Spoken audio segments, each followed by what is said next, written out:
తిరుమల దర్శనం అయిపోయిన వెంటనే మేము జపాలికి అయితే బయలుదేరేసాము. జపాలిలో ఆంజనేయ స్వామి టెంపుల్ అయితే ఉంది. మేము వెళ్తున్నప్పుడు చిన్నగా లైట్గా అయితే వర్షం పడుతుంది.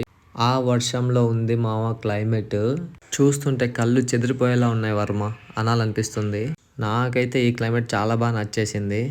దారిలో వెళ్ళేటప్పుడు ఇక్కడైతే బొరుగులు అమ్ముతా ఉన్నారు, మామిడికాయలు అమ్ముతా ఉన్నారు. ఈసారి ఎవరైనా తిరుమల వెళ్ళినప్పుడు అయితే పక్కాగా జపాలి టెంపుల్కి అయితే వెళ్ళండి. చాలా అంటే చాలా బాగుంది మావ ఇక్కడ. టెంపుల్ ఎంట్రన్స్లో అయితే మాత్రం ఇవన్నీ అమ్ముతా ఉన్నారు.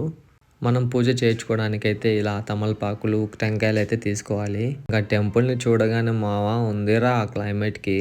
అంత పెద్ద పెద్ద చెట్ల మధ్యలో దేవుని టెంపుల్ కట్టేసి వారేవా ఏముంది. దర్శనం అయితే కంప్లీట్ చేసుకున్నాను. అక్కడ కూడా ప్రసాదం అయితే పెట్టారు, పులిహోర చాలా టేస్ట్ ఉంది. టెంపుల్ సరౌండింగ్స్ మొత్తం అడవినే, పెద్ద పెద్ద చెట్లు, క్లైమేట్ వేరే లెవెల్ ఉంది మామ. నాకైతే ఈ ప్లేస్ మాత్రం చాలా అంటే చాలా బాగా నచ్చేసింది. ఇక్కడ మధ్యలో కోనేరు కూడా ఉంది. అందులో వర్షం పడుతుంది ఈ క్లైమేట్లో. మా వాడైతే ఇంకా ఫోటోలు తీసుకుంటూనే ఉన్నాడు.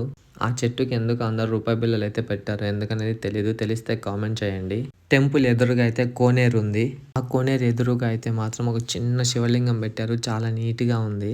మళ్ళీ మళ్ళీ చెప్తున్నాను, తిరుమలకి అయితే ఎప్పుడైనా ఎవరైనా వెళ్తే పక్కాగా జపాలి ఆంజనేయ స్వామి టెంపుల్ దగ్గరికి అయితే వెళ్ళండి.